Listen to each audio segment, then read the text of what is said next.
Hey guys, welcome to my channel, Halloween Happy, where Halloween is more than just once a year. It's a bright, sunny day here in Salem. I actually am not mad about it. Noticing that the sun is rising earlier and that makes me happy. I hope the sun is shining bright in your area if you like the sun. If not, then go away, sun. So in today's video, guys, I have another haul for you. I feel like these earrings are a little aggressive. It's been a while since I've worn them. If you are on Instagram and not following Halloween Happy, you should definitely follow me. It's Halloween Happy, and I also have a Facebook page. If any of you guys are interested, I still have my Halloween Happy pins available, the orange and purple one. Jump right into it. So I'm a t-shirt freak. Like, I love t-shirts and I love sweatshirts. I don't know, I like Halloween and horror shirts and sweatshirts. Like, that's what I feel the cutest in, you know? I've been getting a lot of like Salem touristy shirts, and it's kind of like an ongoing joke now with myself because every time I go buy one, people assume that I'm just a tourist. I'm like, no, I just moved here, but I love the touristy shirts. There's actually a shop in Salem called the Flying Monkey. Every time we've gone downtown, it has been closed. There's some shops that will close up for the winter and then open up during spring, summer, and fall when the tourist season starts. Which, what a life would that be, right? Just to have that job and open, only work in that window. Always go by this window and they have like the coolest shirts, the coolest hoodies, and I just always look through the window and I'm like, man, if this shop was open, I would buy that, and that. It's like literally every time we walked by, I was always bummed. I'm like, I need to message them and see when they're gonna open. And I looked, I was like, oh my God. So I ran in there. She was talking about how she had just opened up for that week because kids were out of school. The mom was working the shop. Her son actually does like all of the designs. So Salem, Massachusetts, the Witch City. And I just loved it so much because it kind of has like, it reminds me of like Woodstock, like a 70s vibe. Also gave me this tote bag that has all of their designs on it, which I thought was really nice. This one, and it says Salem, Mass. I thought this would be cute too. They do like a lot of takes on pop culture. Like they'll do Starbucks and turn it into like a witch thing and stuff like that. Growing up, I used to listen to Wu-Tang, guys, and it just takes me back to my childhood. And I was like, oh my God, I need that. Because it's like, shout out to Wu-Tang and then also Witch City. Like, yes. I thought that was fun. Protect your neck. Salem, Mass. This one is actually from Witchery Gifts, which is the little shop that you might see when I post my photos with Witch Bitch, but it's the shop that she stands in front of. So if you guys ever visit Salem and want to find Witch Bitch to take your photo with her, it's Witchery Gifts. So definitely check them out. It says Trick or Treat Salem from the people who brought you Halloween. Kind of looks like a retro Halloween vibe. Like, man, that'd be so cute to kind of crop up, tear up the collar a little bit if I wanted to. I just love that so much. Look how cool that is. So I really liked that one. I had talked about the Witchery before, guys. That's where they had the craft night and I met the owner, Gret, which she's so nice. I'm hoping to like do some stuff with her in the future. If you do not follow her on Instagram, check her out. It's called the Witchery. So I ended up getting these little printed cards. Rebecca DeVries, she owns the Scarlet Letterpress in Salem. It's a little vintage gal with a jack-o'-lantern lit up. Sorry about the glare. This is Boston Massacre Coffins, Boston, March 1774. One of them is called Halloween. Jack-o'-lantern in the dark, you are a scary fellow, grinning mouth and shining eyes, blinking round and yellow. I should be afraid, I know, if I haven't watched you grow. Not even sure if you guys can see that. Nevermore. This is Edgar Allan Poe. He just looks so dapper. This one is called Jack. Look how handsome he is. I went to a shop called The Boutique.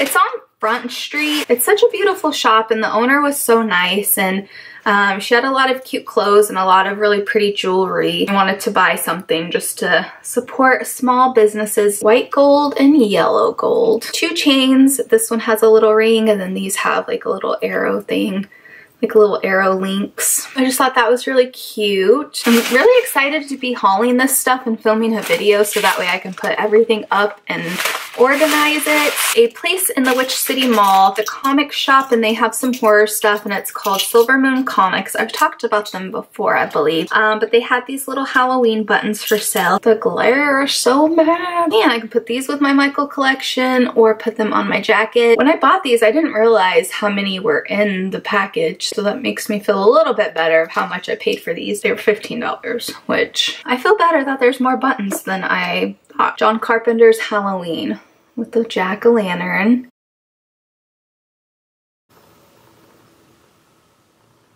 A while ago, I don't know if some of you remember me talking about I wanted to find more spooky games like Nintendo games. I think we were doing like a live stream. Someone had asked me, what's the thing that I want to collect that I don't have anything of or that I don't have enough of? I wanted to start finding like more horror and spooky related Nintendo games because I have a Super NES that I've had forever. I found this Addams Family video game and I was like, oh my god, I need that. I haven't tried it to see if it worked, but I'm imagining it works if they were selling it. They only wanted $10 for this. Mario was my thing. F-Zero, do any of you guys remember that game? And Mario Paint, like, I loved Mario Paint. There's actually a Nintendo shop here in Salem. Tons of gaming systems, tons of games. Moving along to Savers, and I found some little Halloween things. Jack-o'-lantern little dish tray. I thought this was really cute. It was $2. And it's like brand new. It's not even damaged or anything. I like to use these as like to keep my little paper clips or little notepads in on my desk, or even using these as a little ring tray or putting my earrings in when I like get ready for bed, you know? I really love this. This little felt jack-o'-lantern bag. Look at how cute this is. Not really sure what I will use this for. Just put my phone in there, put my inhaler in there, and I'm good to go. Add it to my jack-o'-lantern collection. I bought this shop before. It's called the Magic Parlor here in Salem. Vinyl record. It's Monster Mash and it's from Peter Pan. They wanted $10 for it, so I was like, heck yeah. I thought this was really cool. For any of you guys who are new to my channel, I love collecting horror vinyl and Halloween vinyl. I'm very particular about it. So my collection's not huge, but it definitely is growing. I have this little monster maze. It says legend. Will you help Pam and Jeff escape from Count Dracula's castle? Follow the path. They will take a safety without falling into any pitfalls or crossing any lines. How fun is that?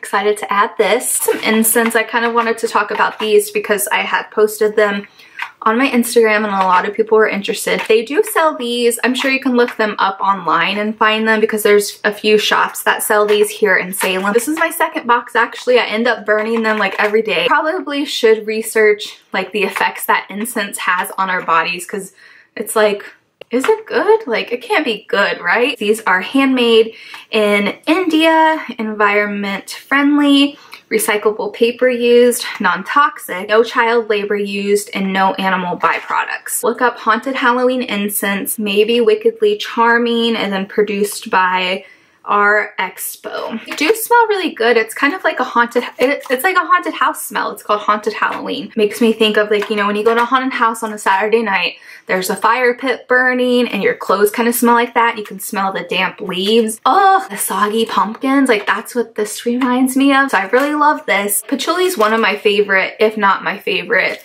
It's like my favorite non-Halloween, even though I think it's a Halloween fragrance. And I also love like pumpkin and apple cider and all of that stuff. Although this does not smell like the patchouli, that's my favorite type of patchouli. It's just very woodsy. So I got those too. Back to Savers, I did pick up some books, collect spooky horror books, children books, teen books, adult books, more children and teen. Found this 5 Little Pumpkins book. This is illustrated by Ben Mantle. This is just like the good old classic 5 Little Pumpkins. There's so many renditions of this. Is that the word? Let's see. 5 little pumpkins are sitting quietly on a fence when night falls, and they are joined by a cast of creepy characters, witches, spiders, bats, frogs, and ghosts, all determined to cause plenty of Halloween mischief. They had so many Goosebumps books, guys, and I do collect some Goosebumps. I don't have my original collection that I had when I was a kid, so I just kind of grabbed them and grabbed the ones that had like an impact on me growing up. Night of the Living Dummy is definitely one of those. There were a lot and I was like, do I need all of these? The Nightmare Room by R.L. Stine. There was a show based on this on Kids WB. Do any of you guys remember that? I do not, but this is called Full Moon Halloween. And it says, you hold the key in your hand to a shadow world of shivers and screams. This next one, I thought the cover was so beautiful. It's called The Crow. A Not So Scary Story by Allison Paul. It shows a picture of her. She was actually born on Halloween morning. She grew up in California and she owned a pet crow named Fang, and it shows like this little picture of her, and I'm like, if that's not my soul friend right there. Like, are you kidding? Little Boo. This one is by Stephen Wonderly. The story of how one little pumpkin seed can't wait to grow up and be scary. Starts off as a little pumpkin seed. How sweet. If you follow me on Instagram, I actually posted a picture of this book, and on my Facebook page we were having a conversation because there were a lot of older Halloween fans that remembered the ugly pumpkin, but it was more in the 70s, more like 70s illustrations. We all looked up and like we couldn't find it, so it was really strange. This one was like in the 2000s by Dave Horowitz. Ugly Pumpkin has waited all through October for someone to bring him home, but no one seems to want him. Sure, he's kind of funny looking, but why does everyone have to tease him so much? So the poor, lonely, ugly pumpkin sets off to find some place where he'll fit in. Very bright and happy. And I thought this was really pretty. Really liked the cover of this one. Oh no, not Ghosts. Who's Afraid of the Dark? Harrison's Comics. I believe it's Harrison's. Yes, they had some incense. I've been burning them. It was like cider. Another one that was like spiced pumpkin, but I left it there and they didn't put it in the bag. Like, oh shoot. So this is all I have, but it's really good. I was walking by and I saw that they had records, which I had never noticed before, but I noticed it because the label said like spooky Halloween sounds. Like, oh my god, I need to look in there. Well, luckily I did find another spooky record. The Spooky Halloween by Wonderland Records. Ghosts and Goblins and Witches Meet. Make sure you guys can see that. Around the block and up the street, here and there, everywhere, and all together, they're out to scare you, boo. So yeah, I'm excited to add that too. And this was only $7. Like, $7? Like, take my money. That's it for this Halloween haul. I hope you enjoyed it. I hope it's getting you in the Halloween shopping spirit because Halloween season is going to be here soon. So if you want more Halloween Happy, don't forget to check me out on my Instagram. I'm always posting there. I have my Facebook page, which is Halloween Happy. We're always talking about Halloween on there. If you are on Snapchat, feel free to add me. It's Halloween Happy. If you did like this video and you like Halloween hauls, please give it a thumbs up. My Halloween heart would really appreciate it. I love you guys so much. I hope that you guys are all doing well. As always, thank you so much for watching. I really, really appreciate it. And I hope this video finds you having a Halloween happy kind of day. I will see you guys next time. Bye!